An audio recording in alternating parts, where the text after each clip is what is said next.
Welcome to the funnel. My name is John Shea, and I'm president of Alignment Group. This is episode number 229 of the funnel. What salespeople really want from their manager. Before we begin, I want to remind you to head on over to alignment-group.com/the funnel. Where you go to the sales library, click on the link for the best of the funnel and insights. We're breaking down all 229 episodes, maybe not every one, but most of them, into categories. And then we're choosing the best of the best and creating ebooks to make it easier for you to find content. It's a little hard to search through 229 episodes of a podcast for a specific topic or subject matter. So the first installment is the 6-step sales hiring process. And we include all the podcasts associated with that, as well as the blogs. A little helpful for you if you're looking for a hiring process or changing the way you hire people. This is a great place to start. So head on over there and download that document. Today's agenda: communication. Number 2, plan. Number 3, underperformers. Number 4, what you can do. So let's start with communication.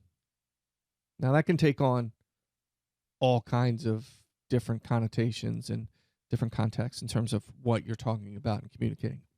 Yes, communication is key to any relationship, right? I wanted to really specifically address from a sales perspective what they're looking at and what they want from their sales managers by the way of communication. They don't want over management and to be under led. Every sales rep will tell you they want to be left alone, but then they'll complain when they don't know something. So I think there's a delicate balance there. They want to be able to go out and do their job to the best of their ability. Now, if you go back to the last podcast when we talked about motivating, intrinsic or extrinsic, I think it was the last one or the one before, we talked about how the world is changing and sales reps want to feel good about their job and their role and their place in the community, et cetera, et cetera. That's a different type of motivation than in the past when it was strictly dollars. So I want you to think about that when we're talking about communication. What they want is that daily, weekly, monthly communication, not what are you going to sell for me? What are you going to close today? But that communication that clearly explains to them exactly what it is you're looking for. So if you have a daily stand-up call, you need to be very specific about what that stand-up call is about, the purpose of it, their contribution, your contribution, the benefit to the company, the benefit to them, the benefit to the client. You're communicating that value, how important that meeting is or what the purpose of the meeting. And then you're living up to that standard. That's part of the communication process, right? If you skip it, you're supposed to have this stand-up call every day and you skip it 4 days a week. It's not really a stand-up call. It's a joke. So they want to know that you're gonna live up to that commitment. And the same with your weekly and monthly meetings. Same thing. Now we move into performance.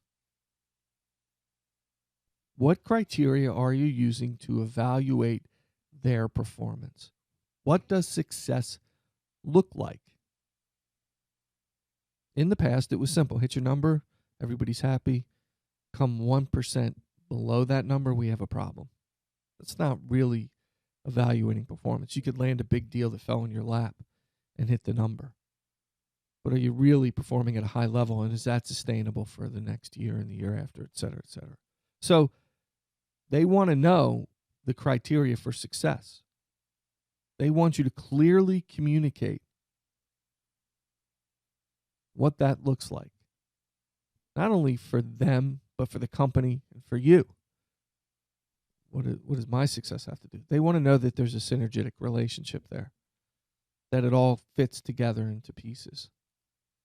Obviously, we've talked about having their back and supporting them, They really want to know how you're going to evaluate them. And if it's strictly on the numbers and that's what you do, that's what you do, and you get what you pay for. But remember what we talked about before.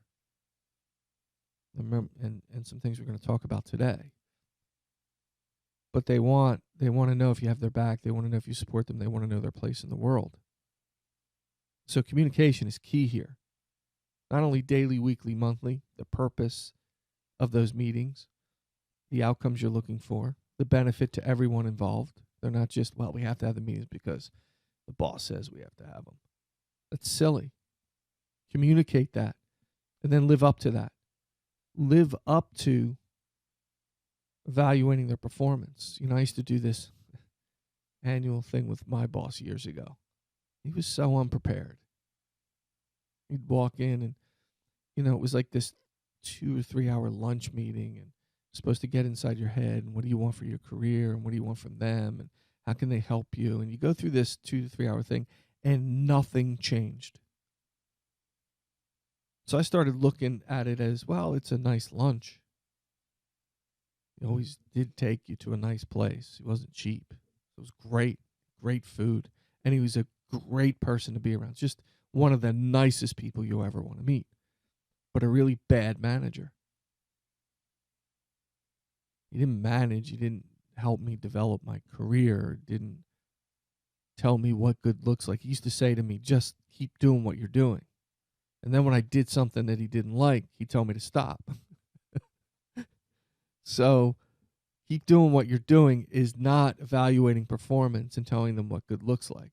And given free reign in that environment, a lot of things can happen. And it's scary, not only for sales reps, but for managers, because you never know if you're really actually doing what you're supposed to be doing or if they're satisfied with performance. So remember that. That's what they want. They want to know what success looks like. Next up is plan.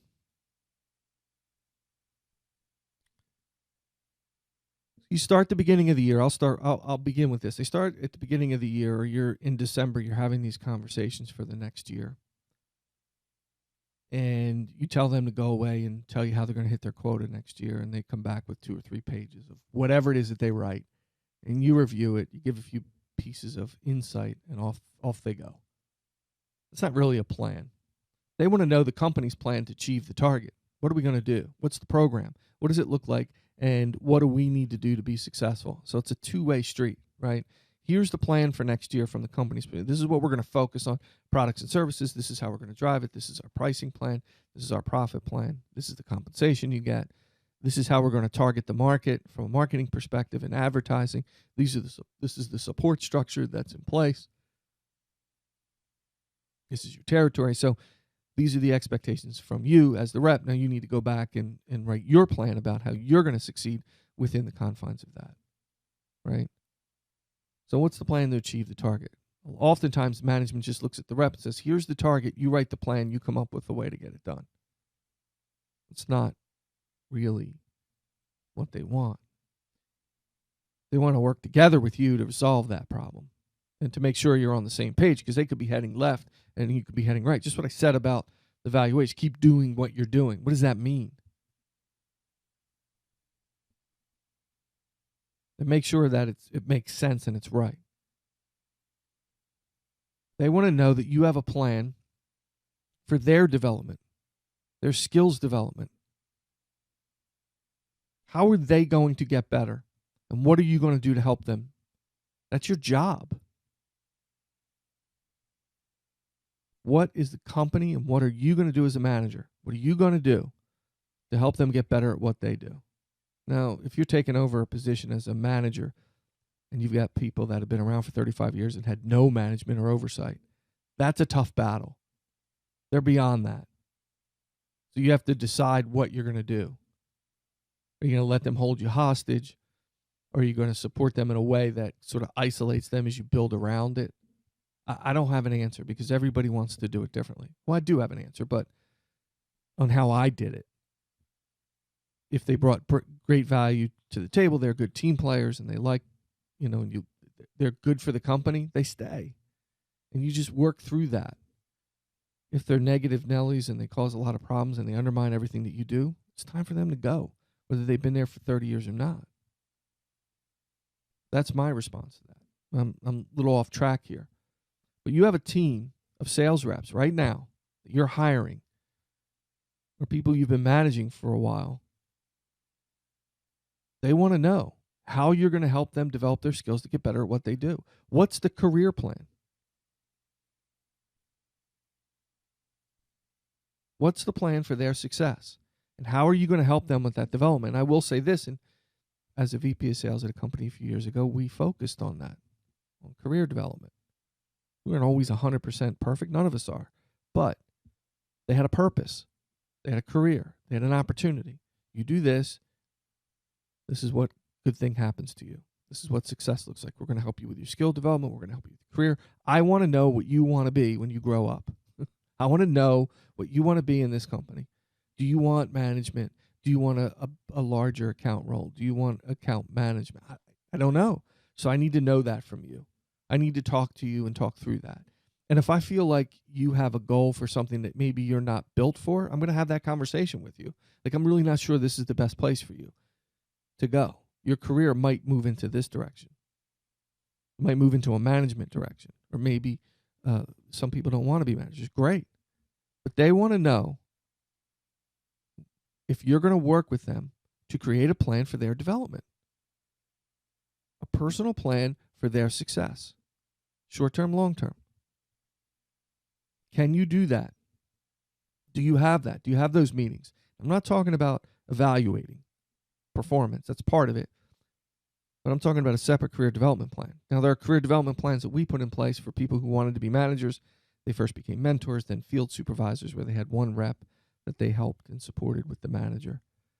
But to do that and to be developed for that, you had to be meeting your targets in your own territory.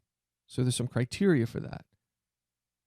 So part of your performance evaluation is, are you hitting your targets, and are you doing the things, are you supporting the methodology? Are you selling the way the company would like you to sell? Are you hitting the targets for the products and services that we want to see moved out the door? And if you're doing all of that, as your career develops, we put you in those roles. But that's part of the criteria. So the two work hand in hand. What's the development and personal plan for their growth? That's what they want from you. They want communication. They want to know you have their career skills development plan in place, that you're trying to help them. Next one is interesting. But I decided to add this because I think it really speaks volumes. Underperformers. Most sales managers will ignore the underperformer problem if they're hitting their targets. So I'm going to tell you right now, if a sales manager is hitting their target and they have one or two people underperforming on their team, they're less likely to do anything about that because it's painful. Worst case scenario, somebody has to leave. What does that mean for the manager? That means they have to hire somebody. They have to go out and find somebody and hire them. Then they have to train them, get them up to speed. Then they have to wait for them to be successful. And in some of their minds, oatmeal is better than no meal. I had a manager tell me that years and years ago, and it stuck with me. Oatmeal is better than no meal. I kind of like oatmeal. But the point there is, yeah, maybe they're performing at 60%, but 60% is better than nothing. And if I have to go out and hire somebody and I don't really have a clear hiring process or strategy, and I don't have an onboarding process or strategy, all the work falls on me as a manager. And it's a crapshoot anyway. I might find somebody that a year later doesn't pan out, and they've sold less than I would have gotten from that underperformer. So they ignore the problem, and they wait too long. There is no accepted standard of performance in a lot of these companies. You just ignore it. They don't deal with the problem. And every sales rep sitting in that bullpen knows it.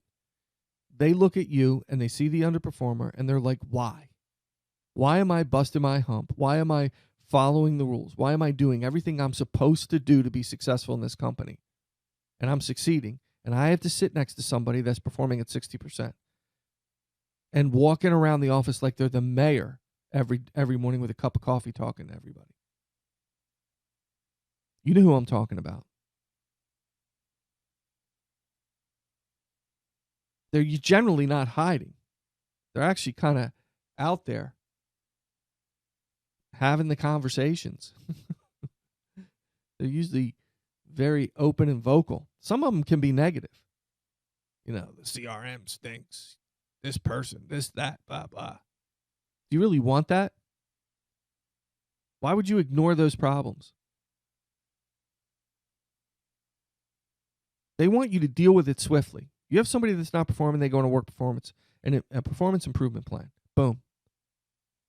The objective with a performance improvement plan is to get better. It's to get better, overcome whatever issues you're having, and become a productive member of the sales society in your company. And if you don't, you're gone. Deal with it swiftly. Every time you let somebody go or they quit or something happens with somebody who's underperforming, your salespeople come up to you and go, "What took you so long? This person's been underperforming for a year and a half. Why did you wait so long?" They know. Now, you get the smart Alex, even if you deal with it swiftly, who say, "Well, I knew all along." Okay, well, wonderful. You know, that's fine. But that's not really what we're talking about here. We're talking about you waiting too long and putting your good people through that. You're spending time with them on deals and opportunities and meetings when they're underperforming. That's at my expense because I'm overperforming or I'm at my mark. I should be the one you're spending your time with. So think about that. They want you to deal with underperformers quickly and swiftly. Make no mistake about it. The good reps want that. So what can you do? Well, if you haven't really thought about this and you haven't done kind of the homework or the research, or you're not managing underperformers, you're not communicating well, I mean, take some stock in what you do. You don't have a plan for their success or failure. Success. You don't have a plan for their career. There's a number of things you can do. First of all, stop reading your own press clippings. Just because you're at your number or exceeding your number doesn't mean you're a successful manager. Oftentimes, managers are taking credit for things that are being done around them. Sometimes it's right place, right time. Maybe it's experienced reps. I mean, there really is no program in place for managers that I've seen most companies put in place. I try to work with companies and I have them do that. Same criteria you have for sales reps, so you can evaluate them properly. But really, stop thinking about that. If you're over your number, that's the time you should be doing something. You should be working very hard to make that happen. That's where you should be digging deep. So the first thing I would do is I would ask for some open, honest feedback. One way to do that is through a survey. Just create a survey, closed-ended questions, open-ended questions. Make it an honest survey, no repercussions. They can type it and print it and fill it out. There's some online stuff like SurveyMonkey and things like that you can do,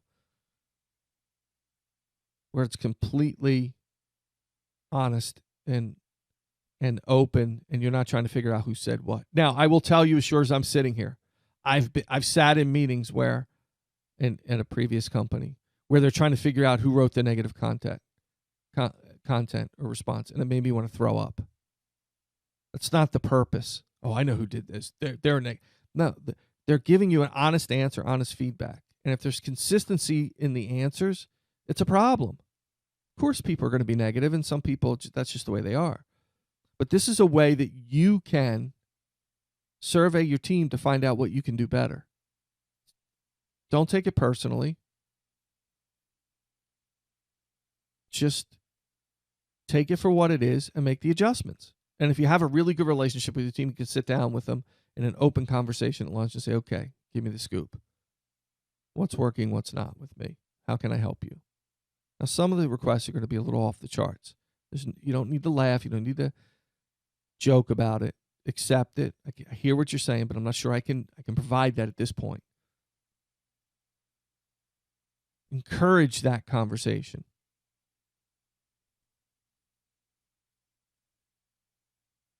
Thank you for subscribing to The Funnel. You can find us on social media, Facebook, Twitter, @JJohnR, and of course, I'm on LinkedIn. Contact me, jshay@alignment-group.com. Website is alignment-group.com. As always, thank you again for subscribing, and keep filling the funnel.